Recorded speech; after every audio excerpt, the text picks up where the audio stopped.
Hi, and welcome to Help Your Kids podcast. My name is Dr. Mish, and I'm a psychotherapist, a coach, and I'm also a lecturer in child and adolescent mental health. Yeah, so I'm Shelley Smith. I'm also a psychotherapist and supervisor, and also visiting lecturer. And this podcast is all about how you can help your kids. And my co-host and I do it from a position of being parents, but we're also therapists. It's just great to now develop our support services for parents and to have this Help Your Kids podcast, which we're really proud of. Yeah. Oh, here we are again. We're back. Cup of coffee in hand. What have you got? Got a cup of tea today. Nice. Lovely. Yeah. I love a brew. Anyway, enough about brews. So today, we're glad to be back again. We are. This is episode 2. Episode 2 of series 2. Yeah. And big thanks to the sponsor Yeah. as well. Thank you to our sponsor, our funding. So Spoonful of Sugar Fund, which is enabling us to do our series 2. Yeah. So thank you. Yeah, it's just amazing. We were so pleased, weren't we, to think that they're helping us help others. Yeah, so thank you very means much. a lot. Today we're going to talk about, well, they're called lots of things. Yeah. Basically, it's about helping your kids who don't want to go to school. Yeah. So it's called school avoidance. It's been called school refusal. It's now being called emotionally based school avoidance because it's putting the focus more on that it's a emotional reaction rather than just sitting in a place of defiance. Yeah. Or just a choice of not wanting to go. Yeah. So that's why the language around it has changed. I think fundamentally it's the same thing that you will see, but it's just tweaking the understanding. It is, and exactly. And I know we've done work around the language of school refusal, because school refusal kind of insinuates, like you said, like you're refusing, you just don't want to go. Whereas this is more about intense anxiety, sensory overwhelm, not being able to go into school because you don't maybe feel safe. Yeah. So it's not about laziness. Definitely not. First of all, if you're a parent who's facing this with your child is not being lazy. But often we see it's about anxiety or panic, feelings of being overwhelmed. Yeah. There may be elements of neurodiversity that affect someone's feeling able to go to school. There could be bullying going on. The learning style might not be quite where your child is at. I mean, school doesn't suit everyone. The school system that we have, particularly here in the UK, I think it does put an emphasis on academic performance. And that's how it's all measured. And there's a lot of measuring. Oh, there's a lot of measuring. Yeah. I mean, the attendance monitoring alone is a measure. Yeah. And that's the thing. Everything is measured, isn't it? So we know from a mental health and wellbeing perspective, comparing and measuring your worth doesn't often do much positive things to your well-being. But actually in school, everything is measured and compared. And if you feel like you're not where you should be, or you think differently, or you learn differently, or you're falling behind, or you don't have the same friends, it is naturally going to impact your mental health. Yeah, and I think particularly teenage years, it can really start causing a problem. Yeah. I think most parents will understand that moment of when children are smaller and you can literally physically pick them up and go, come on. Or pop them in the car because you can lift them. Yeah. And there comes a point, I really remember that point thinking, if this person didn't want to go to school, there is no way I'll be able to move them.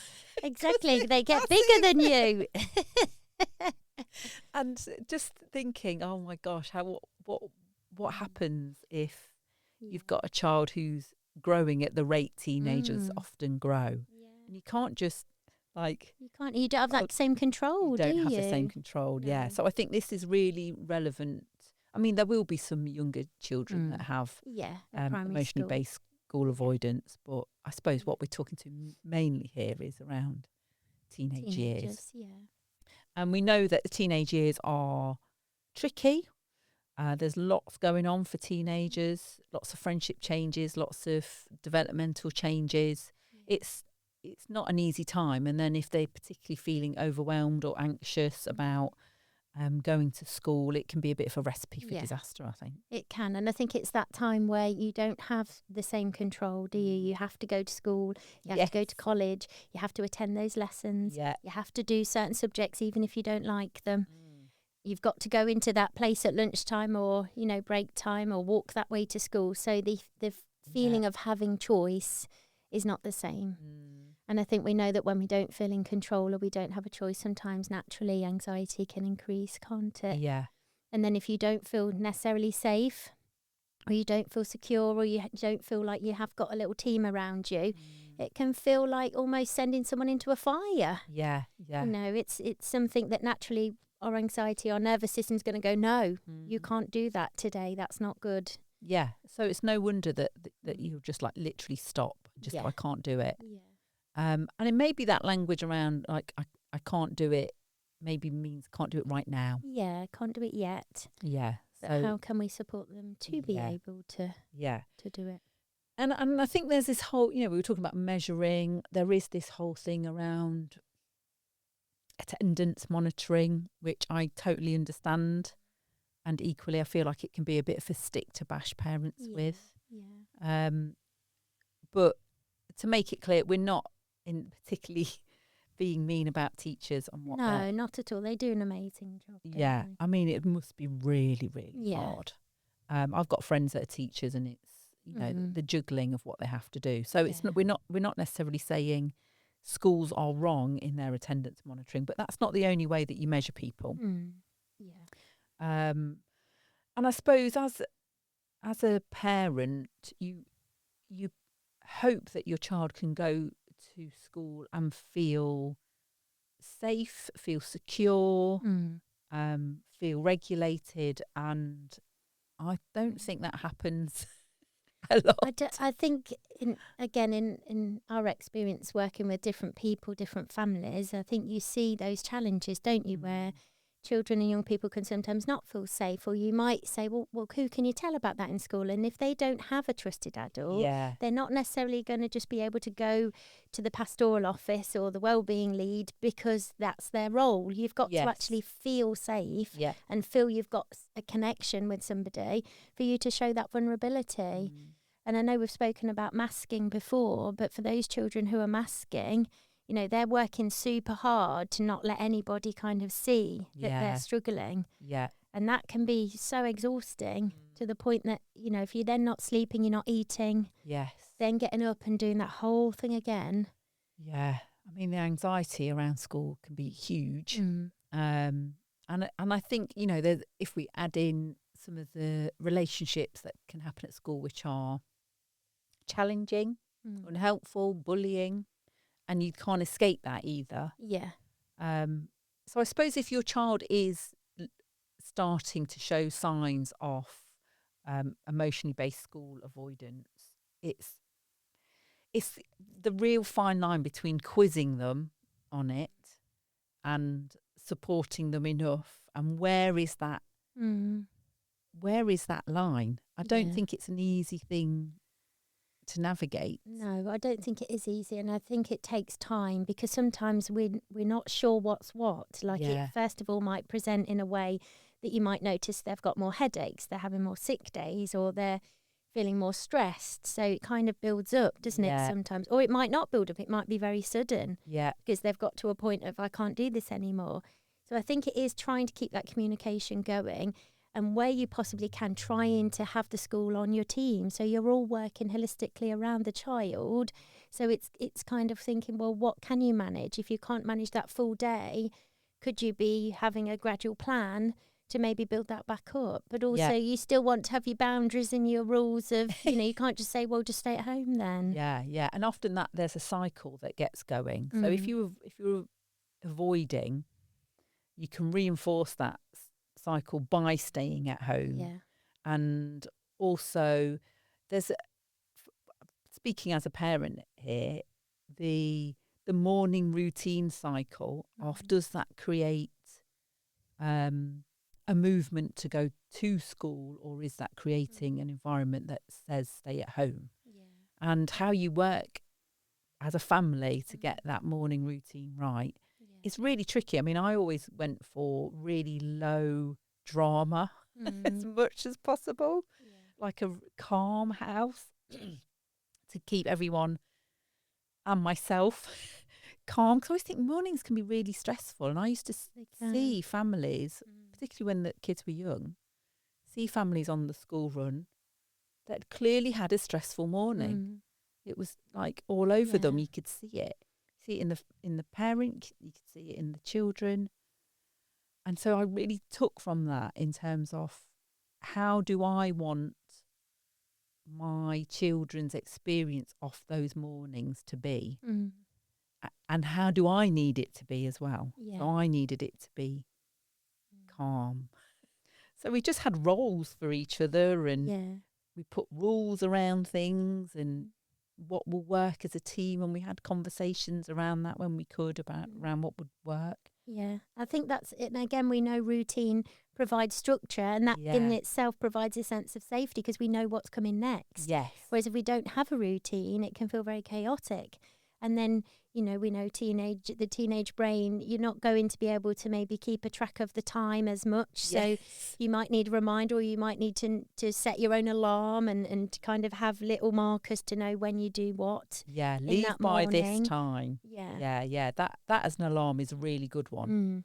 I've got to be up by this time. I need to be showered by this time. I need to leave by this time. Yeah. It's just finding the little things that work. But often I think, particularly teenagers, whilst they want some encouragement to do that, they've got to find their own way of dealing with how do I get myself out of the door and to school. Not out of the door, round the block, round my mate's house. Yeah. They've got to kind of know what that looks like, haven't they, and have that confidence and independence to put that in. And that can be tricky, if you're working with intense anxiety of trying to get people out the house or even trying to get them up. Yeah. That can be a battle, can't it, for a lot of families, trying to get, especially if, like we said, it's that intense overwhelm of not being able to go. Yeah. And I think there can be a balance between the rewards of going to school. Like, do you say, it's so tricky. Do you say, if you go to school this many days, we'll get this treat? Or some say that's a good thing. Some say, you might be creating a bit of an unhelpful pattern for yourself. Again, it's unique. It is unique to the individual, and that's why, again, communication around what are the challenges, what are the barriers, how can we help you to feel safe so that you can do it rather than removing the problem. Because like you say, if you do keep removing the problem but somebody doesn't have the tools, that avoidance cycle, your brain is going to say, well, you can't do it. Absolutely. So you're not going to be able to have the strategies to manage it. Whereas in life, we know that there are going to be those difficult things. Even if you're in the job that you've always wanted, there's going to be elements of it that maybe feel tricky. But it is having that emotional toolkit, isn't it? But having the communication around, if it doesn't feel safe to go to school, if there is bullying, if there's something else going on, you don't feel like you're achieving, having those open conversations can really help so that we can support our children. Say, what can we do to try and support you? Yeah. And the tricky thing is, and I suppose I'm thinking teenagers, do they even want to have those conversations with you? Yeah. So if it's not you, who else can they talk to? Yeah. Ideally, and this is ideal, children speak to their parents. They don't always do that. Or they may speak to you all the time and like at 2:00 in the morning, I really need to speak to you about this thing. Yeah. Or they might not talk at all and might hold everything in. Yeah. And then you're trying to work it all out. Yeah. But I think it's just opening that door, isn't it, to say, I'm here, I can see this is really difficult, I'm on your side, I'm on your team. Yeah. To work together. And having those conversations side by side. So this is probably something that we've talked about before, like not having like we're having a conversation now. Face to face. Looking at each other in the eye is like teenagers, kids intimidating. don't necessarily want to do that. Yeah. The best conversations I've had are in the car. Yeah, they can be really, really helpful. And it's something that I encourage when I talk to parents about helping their kids. That's something I encourage, that side by side bit, but also recognising as a parent what bit off that avoidance cycle might you be part of. Yeah. And that can be a really difficult recognition as a parent to go, am I feeding this avoidance cycle? Yeah. What is it that I'm doing? What am I enabling? What boundaries do I tighten up? Yeah. And sometimes parents will be looser with their boundaries because it meets a need in them. So if you can have that like recognition of, I want the pain to go away for my child and therefore I do this, but actually it's okay for your child to have a bit of discomfort. Yeah. And that's something I encourage parents to address. And that's something we talk about a lot, trying to sit with that uncomfortable feeling and feeling comfortable with feeling uncomfortable. Yeah. It's a weird concept, and that it will pass and that it won't feel uncomfortable forever. Yeah. Things will feel more comfortable, won't it, the more you do it. But again, it's trying to get that balance between if somebody's severely anxious, they've got to feel safe, they've got to feel secure. They've got to know that they can go to someone if they need them. Yeah. And if they don't have that person in school, it's about thinking, well, who is your kind of the most favourite teacher? Who is the person who you feel connected to? Even if there's just one person or one friend, or if they can go to a safe space at lunchtime, or break time, which actually enables them to get through the morning because they know they're going to go to their safe place or at a break. Club that they're part of or something. And sometimes young people having a bit of a leadership role within school, if they're got a special talent or if they're interested in something. Yeah. It is just having that communication and trying to be a team, I think, at school, home, friendships. Yeah, yeah. I always think whenever I've been working with young people, it's always about find the door. There is a door and there will be a key that unlocks that door. You've just got to find out what it is. Yeah. And that can often be easier when it's not your parent. Someone else will find that door. Like you say, their kind of hobby or a group that they go to, or something that may entice them into school that they enjoy, or subjects that they enjoy in the relationship that they have with some of the teachers. I mean, you're never going to like everyone. No. But then that's a really good lesson for them to learn, how do I deal with someone in authority, essentially, that I might not like. Yeah. What's my strategy? Exactly. Or if there is a sensory trigger, so it might be certain classrooms are really hard because they're sat near a window, or there's a certain smell, or there's a certain sound, but if we recognise that about ourselves, that triggers that response, we might not be able to remove the trigger completely, but we can try and develop those grounding strategies to try and soothe ourselves enough to be able to regain focus or to stay present. Yeah, it's not an easy thing, is it? Because there can be a bit of a sensory overload when you get going to school. Like the noise, they're so noisy. And they're so unpredictable. Yes. I mean, you don't know whether one kid's going to do something, say something, or a teacher's going to say, what's the answer to this question? Your whole nervous system is already in quite a heightened state of unpredictability, isn't it? From the minute you're on alert, in. aren't you? So it makes sense that it's not necessarily a place where young people will feel calm and regulated. So they've kind of got to work extra hard at that. Yeah. And obviously, as a parent, you may have your own thoughts about school, your own experiences of school. Yeah. Just kind of keep an eye on what you're saying about it, how you're talking about your own experience. Not saying that you need to sugarcoat it, but it's okay to say, bits of it are hard. Yeah, it's okay to normalise that. Yeah, isn't it? yeah. And I'm just thinking about some parents who may have had a bit of a battle to try and get support, and sometimes that can lead to the parent feeling very frustrated, resentful, quite angry. Yeah. And obviously your child is going to pick up on that. So if they feel like you don't like a certain teacher or you don't like the school, naturally they're probably going to mirror that hatred towards it. I'm just chuckling because I remember being a terrible parent, really, like that with a teacher who was teaching one of my kids and just really not modelling that good behaviour at all. Well, sometimes we're good enough, aren't we? And just really not helping that situation. So we all get it wrong. Yeah. I think in hindsight, I perhaps could have used a different way to describe that person or what I viewed as their behaviour. Yeah, but we're only human. I'm only human, you know. Forgive me. Yeah. I just wanted also to have a little think about COVID. Now, when we've, you know, a lot of people now are going, oh, why are we still going on about COVID? And pandemic was years ago.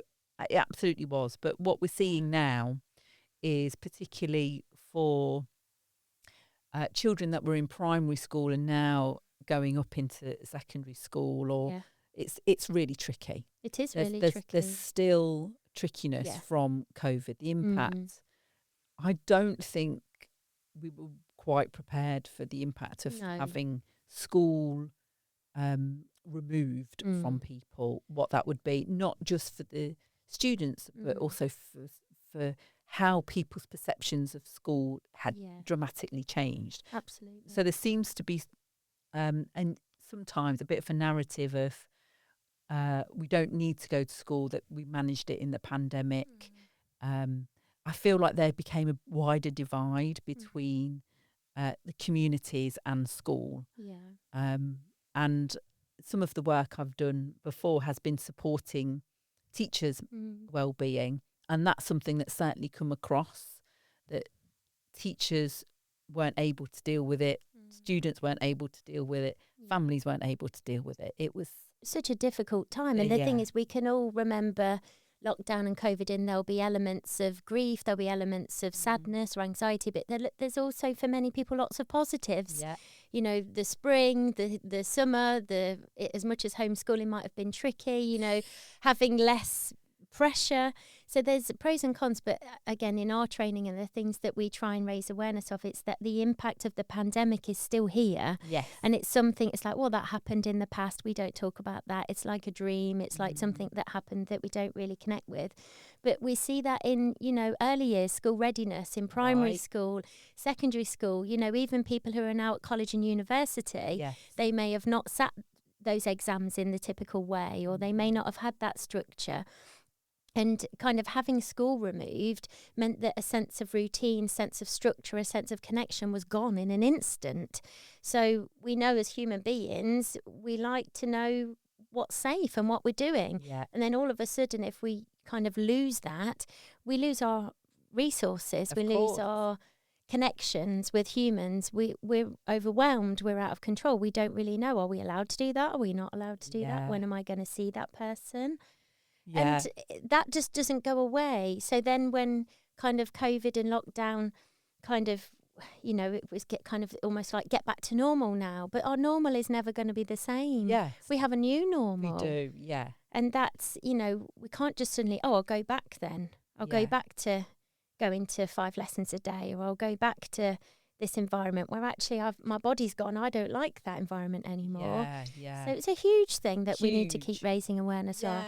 I do think it's really important that we don't forget about that, the impact of that, because not only are we've seen it in schools, and I know that it's had such a huge impact on everyone, teachers included. Definitely.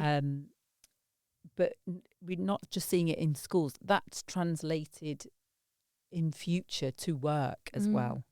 So we will see that in that generation that had been really impacted by COVID, in how they will adapt to the work environment. It was so weird that for schools that they suddenly just weren't there, and then this whole homeschooling thing. I mean, I don't know what it was like for you. I mean, I was really busy. I was just working anyway, and schooling wasn't exactly. And I did have an appreciation for teachers. I mean, I had it anyway from working in schools, but I mean, I was thinking, oh my goodness, your teachers who teach these lessons and manage, you know, picking the pen up 50 times off the floor, or trying to remain focused, or, you know, it's so difficult. And when you're juggling work as well. Oh, it was a challenging time.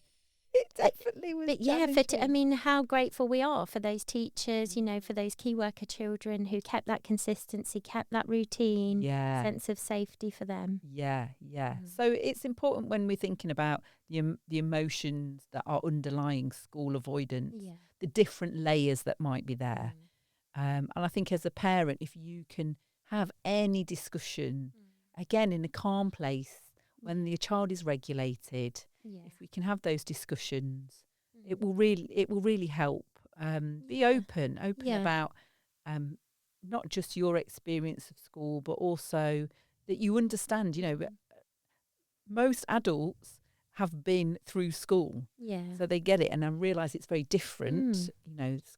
My school back in the day, in Victorian times, compared to my kids' school, Yeah. so different. The It's very pressures were different. different.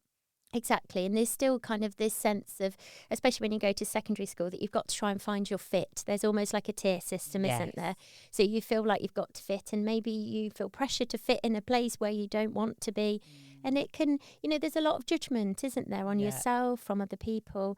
And I think another thing we've spoken about before is just because you can't maybe manage school at the minute because of maybe intense anxiety or difficult emotions, you may still be able to do the social thing. So you might still be able to see your friends or go to your, extracurricular activity. Yeah. And sometimes there can be judgment from others of, well, what do you mean they can't go to school? I saw them, Yeah. playing with You're their all friends. right with your mates. Yeah, but you so can't. why aren't you? But actually, if you feel safe, again, you're going to do what you feel safe and where you feel a sense of belonging. Mm-hmm. If you don't feel you belong or you don't feel like you fit, your whole body is going to go, Yeah. I'm not too sure you should go. Yeah, absolutely. Well, I think we've hopefully covered everything. Yeah. But, again, as So we would always much. say, as parents, you're doing the best you can with the skills you've got. You do. So try not to beat yourself up. Yeah. Keep in contact with people who might be going through the same thing. Shared experiences, shared tips and strategies are always really useful. To try and have that team approach where possible, I think. Yeah, definitely. It's not just all on you. Yes. Yeah. School are on your side. You're all fighting for the same corner. Yeah. So try and utilise whatever support you can. Yeah. But good luck with it if this is something you're faced with. But that's it for this episode. And another one done. Another topic. another topic covered. Yeah. And hopefully we'll be able to cover lots of more wide variety of topics. So we've got a couple more coming up for this season. But we are open to your suggestions. Yeah, definitely. So do get in touch, and hopefully we'll be able to have more sponsorship to bring you more. But yeah, thanks for the sponsors for today's episode. And we'll see you next time. Yeah, thank you for listening. See ya. See you soon.